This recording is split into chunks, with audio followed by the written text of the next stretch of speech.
টাকা পয়সা সবচেয়ে বেশি ইনকাম করে কারা? যারা চাকরি করে না ব্যবসা করে? ব্যবসা করে। কত গুণ হতে পারে চাকরি করে। আপনি ধরেন আমি অনেক শিক্ষিত, মজরুল ভাই অনেক শিক্ষিত, আপনার অনেক শিক্ষিত, নাইলে মাসে 10 লাখ টাকায় বেতন পাবেন, 1 কোটি তোর বেতন পাবেন না। কিন্তু একজন ব্যবসায়ী তিনি একদিনে 1 কোটি না 100 কোটি টাকা ইনকাম করতে পারেন, পারেন না? আর এই পৃথিবীতে ভালো কাজ চাকরিজীবীদের দিয়ে সম্ভব হয় না। এতো নুন আনতে পান্তা কুড়ায়, টাকা কয়টা পাবে 15 দিন পরে টাকা শেষ, এরপরে তার ধার করে চলে লাগে। আর একজন ব্যবসায়ী দিয়েই গোটা পৃথিবী চলে। ইউরোপ আমাদেরকে, আমেরিকা আমাদের উপর কিভাবে এরকম ছড়ি ঘুরাচ্ছে, আচ্ছা চায়না আমাদের উপর কিভাবে ছড়ি ঘুরাইতেছে বলেন তো? কি নাকি তারা পৃথিবীর সবচেয়ে জ্ঞানী বিজ্ঞানী এরকম কিছু? নো, কিচ্ছু না। ব্যবসা, ব্যবসায় স্কিল তারা ডেভেলপ করেছে। আমাদের স্টুডেন্টদের, আমাদের যারা আছে, যে ইয়াং জেনারেশন যারা আছে, আপনাদের কথা বলছি প্রিয় ভাইরা, কোনো কাম নাই, হতাশা, কোন আপনি একটা টং দোকান দিয়ে বসতে পারেন না? অথবা আপনার জমিন আছে, যে আমাদের বহুত জমিন পড়ে আছে, এগুলো এখন কি চাষ করার কোনো লোক নাই, কারণ আপনি এখানে সবজি চাষ করতে পারেন না। মুসলমানদের, বাংলাদেশে অধিকাংশ মানুষ বলে এখানকার কৃষক, এখানে কৃষি পণ্যের দাম কেন বাড়ে? কেন আপনাকে এই যে শাক কেন আপনাকে 70-80 টাকা করে কেজি কিনে খাওয়া লাগে? কেন? আপনার এখানে জায়গা নেই, আপনি একটু শাকের চাষ করতে পারেন না? আপনি একটু সবজির চাষ করতে পারেন না? আপনি একটু ধানের চাষ করতে পারেন না? এগুলো দাম কেন বাড়ে? আপনাকে মাছের চাষ করতে পারেন না?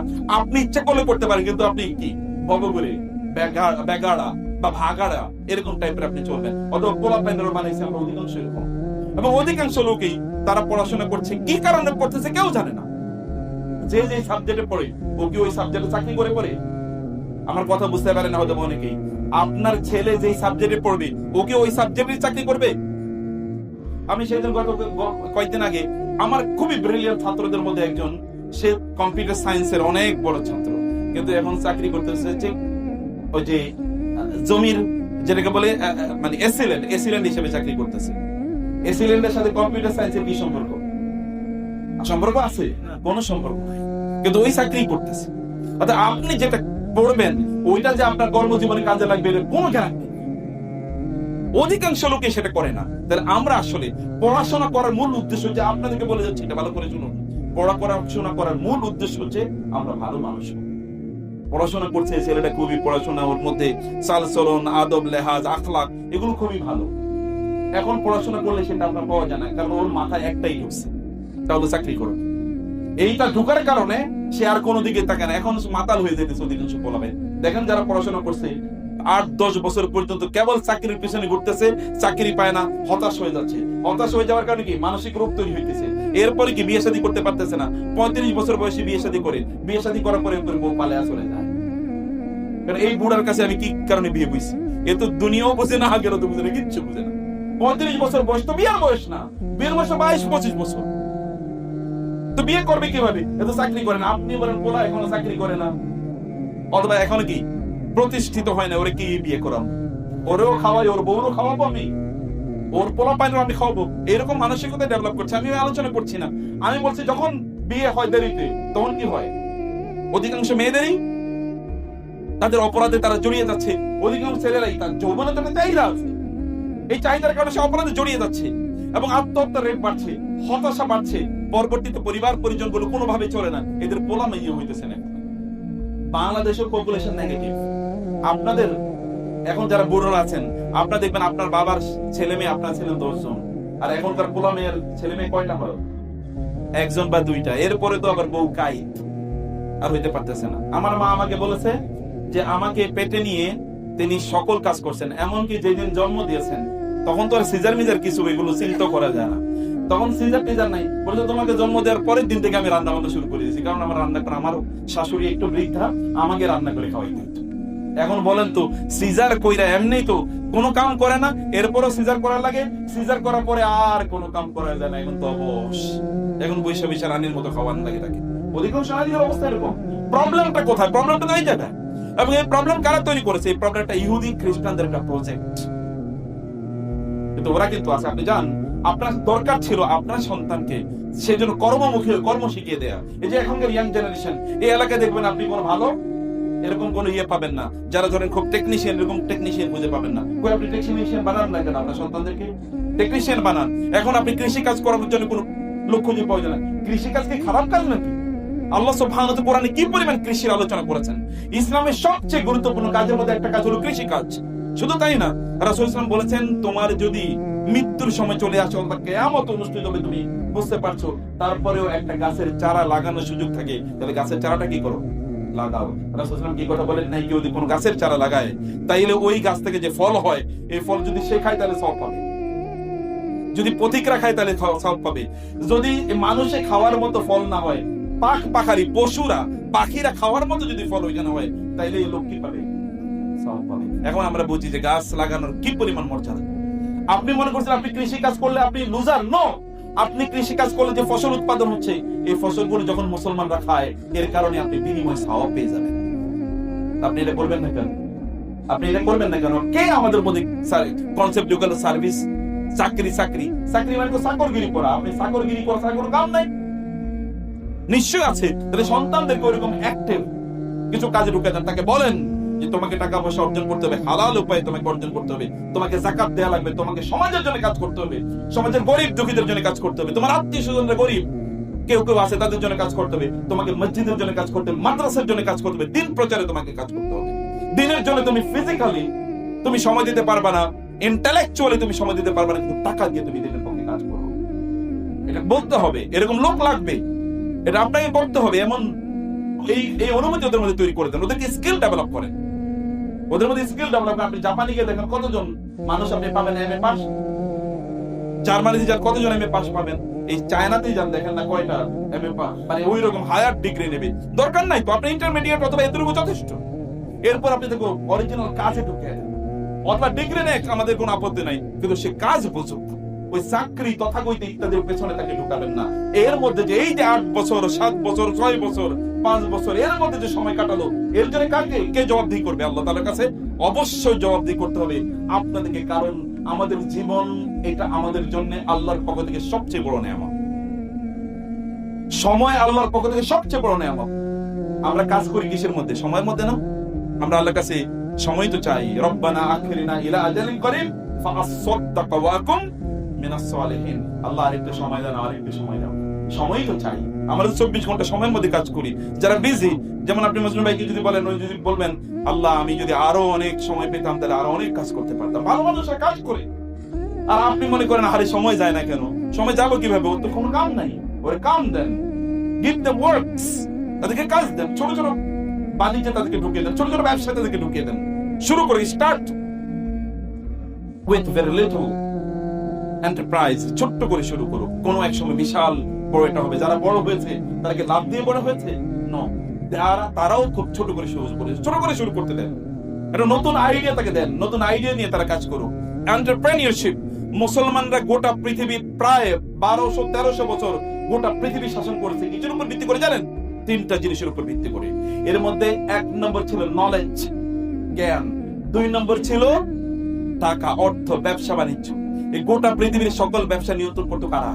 মুসলমান। আমাদের এই অঞ্চলে, আপনারা সিনবাদ নাম শুনছেন, আমাদের এই অঞ্চলে যারা ইসলাম নিয়ে এসে, এর মধ্যে সবচেয়ে বেশি কাদের মাধ্যমে ইসলাম এসে আমাদের অঞ্চলে জানেন? ব্যবসায়ীদের মাধ্যমে। গ্রেট, ব্যবসায়ীদের মাধ্যমে অঞ্চলে বেশি ইসলাম এসছে, ব্যবসায়ীদের মাধ্যমে। আমরা কেবল শাহজালাল শাহপরানের কথা শুনি, এখানে সবচেয়ে বেশি ইসলাম এসছে ব্যবসায়ীদের মাধ্যমে। ওই যে ওই অঞ্চলে, যেটাকে আপনার ওই যে চট্টগ্রাম, ওই অঞ্চল, গোটা বেলুন চট্টগ্রাম, নোয়াখালী, এই অঞ্চলগুলোতে গিয়ে দেখেন এখানকার নদীর সাথে ওই যে আরব সাগর, ভূমধ্য মানে কি বলে আপনার পারস্য উপসাগর, আরব সাগর, ইন্ডিয়ান মহাসাগর এবং বে অফ বেঙ্গল, বঙ্গোপসাগর, এই জায়গা ছিল তাদের চ্যানেল। ওই যে আপনি মালয়েশিয়াতে ইসলাম কারা নিয়ে গেছে, ইন্দোনেশিয়াতে কারা ইসলাম নিয়ে গেছে, পুরাই তো এখানে কি নদীর পথে যেতে হয়েছে। নদীর পথে যেত কারা? ব্যবসায়ীরা যেত নদীর পথে।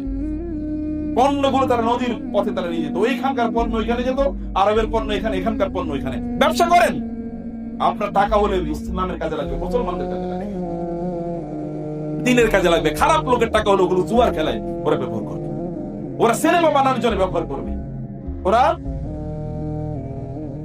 মদ, মাদক দ্রব্য ইত্যাদি সেবনের জন্য তারা ব্যবহার করবে। ভালো মানুষের টাকা হলে দিনই কাজে লাগবে। অতএব আপনাদের টাকা দরকার। গোটা পৃথিবী জুড়ে লক্ষ লক্ষ কোটি কোটি মসজিদ কারা নির্মাণ করেছে বলেন তো? চাকরিজীবীরা নির্মাণ করেছে? কথা বুঝেন নাই? কারা নির্মাণ করেছে? ব্যবসায়ীরা। চাকরিজীবীরা এমনি সীমিত। আমি চাকরিকে নিষিদ্ধ করছি না, আমি বলছি যেটা করেন আপনারা আপনাদের সন্তানদের জন্য একটা দিনের জন্য ওদের নষ্ট না হয়, একটা দিনের জন্য নষ্ট, ওদেরকে এই জায়গা ঢুকিয়ে দেন, কারণ আল্লাহ সুবহানাহু ওয়া তাআলা এটাকে এনকারেজ করেছেন। এবং যারা ব্যবসায়ী তাদের মর্যাদার ব্যাপারে কোরআন এবং হাদিসে বহু আলোচনা এসে, আমি সেই জায়গায় যাচ্ছি না। আমি বলছি প্রিয় ভাই, এটা 2 নম্বর কাজ। অতএব আপনাদের সন্তানদের ব্যাপারে প্ল্যান করেন, তাকে কি করবেন। একটা ডিগ্রি ও ধুয়ে খাবে না। কিছু সময় দেখেছেন আপনারা যে সার্টিফিকেট সব ছিঁড়ে ফেলতেছে, এখন এরকম লক্ষ লক্ষ লোক আছে, সার্টিফিকেট কোনো কাজে লাগে না, কোনো কাজে লাগে না তার সার্টিফিকেট। কি কাজে লাগবে সার্টিফিকেট? সার্টিফিকেট তো কোনো এক সময় মুসলমানদের ছিল না। যখন মুসলিমরা বড় বড় বিজ্ঞানী ছিলেন, তখন কোন সার্টিফিকেট, কে সার্টিফিকেট দিয়েছে? সার্টিফিকেটের প্রয়োজন না। এখনো এরকম বহু বিদ্যান আছে, আপনি কি জানেন আমার সার্টিফিকেট কি? কিছুই জানেন না। আপনি জানেন মুসলিম ভাই সার্টিফিকেট কিছুই জানেন না। বাংলাদেশের বড় বড় শেখরা যারা আছে, কার কি সার্টিফিকেট কিছুই জানেন না। সার্টিফিকেট ডাজন্ট ম্যাটার, ব্যক্তিত্ব আপনার ম্যাটার। এবং এই জন্য বলবো যে আপনাদের ব্যক্তিত্ব তৈরি করেন, আপনাদের সন্তানদের মধ্যে ব্যক্তিত্ব তৈরি করেন। ইয়াং জেনারেশন তোমাদের ব্যক্তিত্ব তৈরি হোক, যে আরেকজনের উপর, বাপের উপর তুমি গণগ্রহণ হয়ে অথবা তার উপর প্যারাসাইটের মতো তার উপর তুমি বোঝা হয়ে থাকবা, এটা তোমার ব্যক্তিত্বের সাথে যায় না। তুমি পুরুষ না, আপনি পুরুষ মানুষ না। পুরুষ মানুষ হলে কিভাবে আরেকজনের উপর আপনি বোঝা হয়ে থাকেন? You do your own income. আপনি শুরু করেন আপনার কাজ, আপনি শুরু করেন। কোন কাজকে ইসলাম ছোট করে দেখে না, কোন কাজকে ইসলাম ছোট করে দেখে না। সব কাজ ইসলামে মহান। রাসূলুল্লাহ সাল্লাল্লাহু আলাইহি ওয়াসাল্লাম এর সামনে একজন সাহাবী খুবই তিনি হম্পদম্ব, মানে প্রচুর এনার্জি দিয়ে তিনি কাজ করছিলেন। আরেকদল সাহাবী বলেন আহা, একদল সাহাবী বলেন এই লোকটা যদি লাউ কানা হাযা ফি সাবিলিল্লাহ কানা খায়রা, আহা এই লোকটা যদি আল্লাহর রাস্তায় জিহাদ করতো তাহলে কি ভালো হতো। রাসূলুল্লাহ বলেন তোমরা আল্লাহর রাস্তায় জিহাদ বলতে কি বোঝাচ্ছ? বলে এই যে যুদ্ধের ময়দানে শত্রুদের বিরুদ্ধে যুদ্ধ করতেন, তাহলে কি ভালো হতো, এত শক্তিশালী মানুষ। রাসূলুল্লাহ বলেন এই লোকটি, ইয়াং ম্যান, তিনি যদি তার বাবা মার জন্য ইনকাম করেন, স্ত্রীর জন্য ইনকাম করে, সন্তানদের জন্য ইনকাম করে, তাহলে এটাও আল্লাহর রাস্তায় যুদ্ধ, তাই না? এটাও আল্লাহর রাস্তায় যুদ্ধ। সন্তান বড় হয়েছে, তার পিতা মাতার জন্য কাজ করবে, সমাজের জন্য কাজ করবে, এইভাবে তাদের মধ্যে রেসপন্সিবিলিটি তৈরি করে দেন। আদারওয়াইজ যখনই চাকরি কেন্দ্রিক হয়ে যায়, তখন তার সেলফ সেন্টার্ড হয়ে যায়, আত্মকেন্দ্রিক হয়ে যায়। আত্মকেন্দ্রিক কোনো মানুষ দিয়ে দুনিয়া কোনোদিন কিচ্ছু হবে না। তার দুনিয়ার কোনো কাজ করতে পারবে না, দুনিয়ার কোনো কাজ তারা করতে পারবে না। সোশ্যাল রেসপন্সিবিলিটি তাদের মধ্যে গ্রো না করে, এটা দিয়ে দুনিয়ার কোনো কাজ হবে না। সাহাবায়ে কেরাম রাদিয়াল্লাহু তাআলা আনহুম তাদের দিকে তাকান যে তারা কিভাবে তারা উপার্জন করেছেন এবং কিভাবে তারা এগুলো দিনের জন্য তারা কাজে লাগিয়েছেন। নবী রাসূলদের দিকে তাকান, তারা কিভাবে দিনের জন্য তারা কাজ করেছেন। তাদের সম্পদ রাসূলুল্লাহ সাল্লাল্লাহু আলাইহি ওয়াসাল্লাম তো তিনি মসজিদে নামাজ পড়াচ্ছিলেন, হন্তদন্ত হয়ে ঘরের মধ্যে, নামাজ শেষে সালাম ফিরানো, এরপরে তিনি ঘরের মধ্যে ঢুকে গেলেন। এটা তিনি কোনোদিনই করেন নাই। প্রায় সাহাবায়ে কেরামের মানে এই ঘাড়ের উপর দিয়ে তিনি প্রায় চলে যান, এমন একটা হন্তদন্ত হয়ে তিনি বের হয়ে গিয়েছেন। তিনি ফিরে আসলেন। সাহাবায়ে কেরাম বললেন ইয়া রাসূলুল্লাহ, জীবনে এরকম তো কোনোদিন দেখিনি, আপনি নামাজের পরে আমাদের দিকে ফিরেন। কানা ইউয়াজিহুন নবী সাল্লাল্লাহু আলাইহি ওয়াসাল্লাম আসহাবাহু বা'দা সালাতি, প্রত্যেক নামাজের পর তিনি সাহাবীদের দিকে ফিরে বসতেন। আমাদের দেশে কোন দিকে, কখন ফিরে ফিরে বসেন? কেবল ফজর আর আসর। আর সহিহ হাদিস মতে প্রত্যেক নামাজের পর তিনি পেছনের দিকে ফিরে বসতেন এবং সাহাবীদের সাথে তাসবিহ তাহলিল করতেন। এরপর তিনি সাহাবীদের সাথে বিভিন্ন ইস্যু নিয়ে আলোচনা করতেন, দাওয়াতি ইস্যু, মাসলা মাসাইল, ইত্তকার অনেক ইস্যু, সোশ্যাল ইস্যু আলোচনা করতেন। রাসূলুল্লাহ সাল্লাল্লাহু আলাইহি ওয়াসাল্লাম আসার পরে বলেন ইয়া রাসূল, আপনি এরকম কখনো করেন না, আপনি কেন এমন করলেন? রাসূলুল্লাহ সাল্লাল্লাহু আলাইহি ওয়াসাল্লাম বললেন আমার নামাজের মধ্যে মনে পড়েছিল যে আমার ঘরে এতটুকু 6 দিরহামের মতো সম্পদ আছে। আমি চিন্তা করলাম এখনই যে আমি মারা যাই, তাহলে আল্লাহর কাছে গিয়ে আমি কি বলবো? আল্লাহ যদি বলেন তোমার ঘরে তো টাকা ছিল, তুমি আমার কাছে তো টাকা সহই আসছো, তখন আমি কি বলবো? এই কারণে আমি দ্রুত ওগুলো ডিস্ট্রিবিউশন করে তারপরে যেন আমার মৃত্যু ওই সম্পদ বাসায় ঘরে থাকা অবস্থায় যেন না হয়। এখন আমাদের অবস্থা দেখবেন, অধিকাংশ লোকের ব্যাংকে টাকা ভর্তি, কিন্তু যদি দিনের কথা বলা হয় কিচ্ছু করবে না। আর বহুত এমন লোক আছে পরিবারকে পর্যন্ত কষ্ট, পরিবারের জন্য টাকা খরচ করবে না, রাখছে কোথায়? ব্যাংকে, অমুক জায়গায়, তমুক জায়গায়। মিয়া, এই টাকা তো আপনার পরবর্তীতে ওই যে আগুনে এগুলো কি করা হবে? আল্লাহ সুবহানাহু ওয়া তাআলা বলেছেন আল্লাযীনা ইয়াকনিজুনা যাহাব ওয়াল ফিদ্দা ওয়া লা ইউনফিকুনাহু ফি সাবিলিল্লাহ ফাবাশশিরহুম বিআযাবিন আলীম ইয়াওমা ইউহমা আলাইহা ফি নারি জাহান্নাম ফাতুকওয়া বিহা জিবাহুহুম ওয়া জুনুবুহুম ওয়া যুরুহুম হাযা মা কানাসতুম লিআনফুসিকুম ফাযুকু মা কুনতুম তাকনিজুন। আল্লাহ বলবেন এই যে টাকা জমায় রাখছিলে না, এগুলোকে এখন জাহান্নামের আগুনে আমি উত্তপ্ত করলাম। এগুলো যে তার মুখ, তার এই যে পার্শ্ব এবং তার পিঠ, এগুলো সেক দেওয়া হবে, জ্বালিয়ে দেওয়া হবে কিয়ামতের দিনে।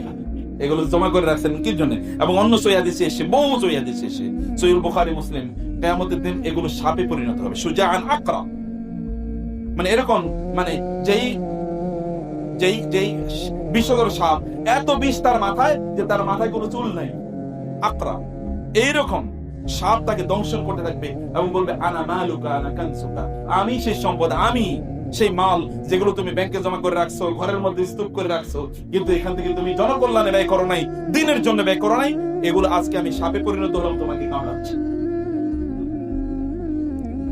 সম্পদ আপনি এভাবে জমা করে রাখলে সম্পদ কোনোদিন বাড়ে না। 3 নম্বর ইস্যু আমি 5 মিনিটের মধ্যে শেষ করবো, তাহলে যে আমাদের সম্পদের মধ্যে কোনো বরকত নাই। কি নাই? কোনো বরকত নাই। যে ইনকাম করছেন, দৌড়াচ্ছেন, কোনো কিছুর মধ্যে বরকত নাই। পোলা পাইন দেখবেন মানুষ হয় না, বরকত নাই।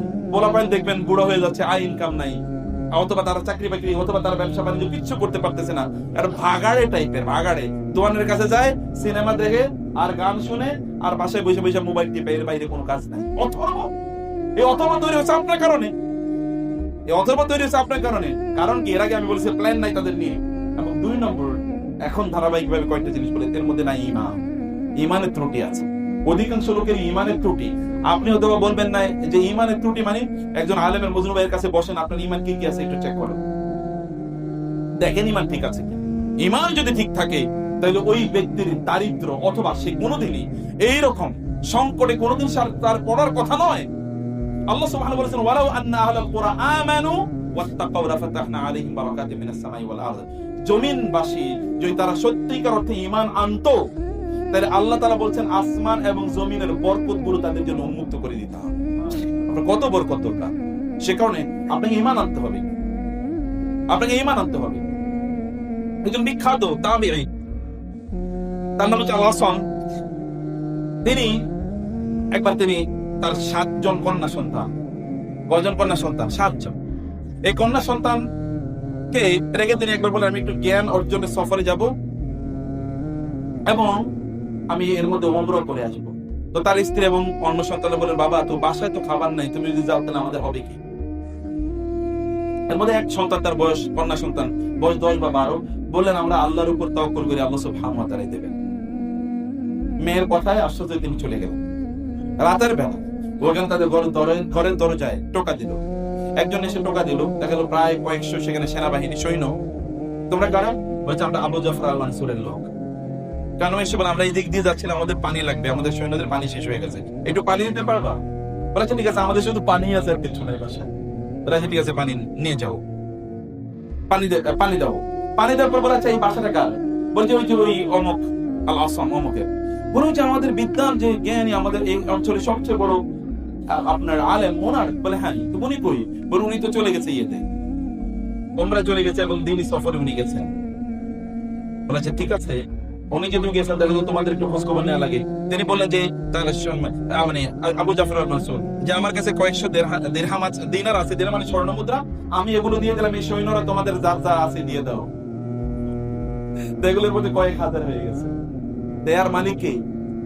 আল্লাহ সুবহানাহু ওয়া তাআলা দেয়ার জন্য কোনো উপলক্ষ লাগে না। তিনি চাইলে, কিন্তু আপনার তার উপর তাওয়াক্কুল করতে হয়। ওয়া মান ইয়াত্তাকিল্লাহা ইয়াজআল লাহু মাখরাজা ওয়া মান ইয়াতাওয়াক্কাল আলা আল্লাহি ফাহুয়া হাসবুহু। কেউ যদি আল্লাহর উপর নির্ভর করে, আল্লাহ তাআলা তার জন্য কি যথেষ্ট। আল্লাহর উপর নির্ভরতার অবস্থা, আল্লাহর উপর কতটুকু আপনি তাওয়াক্কুল করতে পারছেন, নির্ভর করতে পারছেন, এটা দেখার বিষয়। আপনি তাকওয়া অবলম্বন করা, সত্যিকার অর্থে আপনি আল্লাহ সুবহানাহু ওয়া তাআলা ভয় পান কিনা। যেমন আপনার তো এখন ইনকাম নাই, আপনি হাউতাস করছেন, এখন হালাল আর হারাম বাছেন না। এলাকায় যেমন দেখবেন বহুত লোক, তারা ব্যবসা বাণিজ্য যারা করে হারাম জিনিসও বেচে, চাকরি বাকরি করে হারাম ইনকামও তারা করে, কোনো বাস বিচার নাই। আমিনাল হালালে আও মিনাল হারাম, হালাল নাকি হারাম, কোনটার দিকে কোনো বাস বিচার নাই। এই সকল কাজ, এমনকি তাদের মধ্যে নৈতিকতা নাই, আদর্শ তাদের মধ্যে নাই, নৈতিকতা তাদের মধ্যে নেই, কোনো কিছুই তার মধ্যে নাই। এমনকি চোখটা হেফাজত করে যে ইয়াং পোলাপের চাকরি হয় না। I guarantee you, you couldn't control your eyes. If you can control your eyes, you will get sustenance and provision from Allah subhanahu wa ta'ala in abundance. চোখটাকে নিয়ন্ত্রণ করো যুবকরা, যুবতীরা, দেখো আল্লাহ তাআলা ঠেলে দেবেন তোমাদের উপর আল্লাহর রহমত।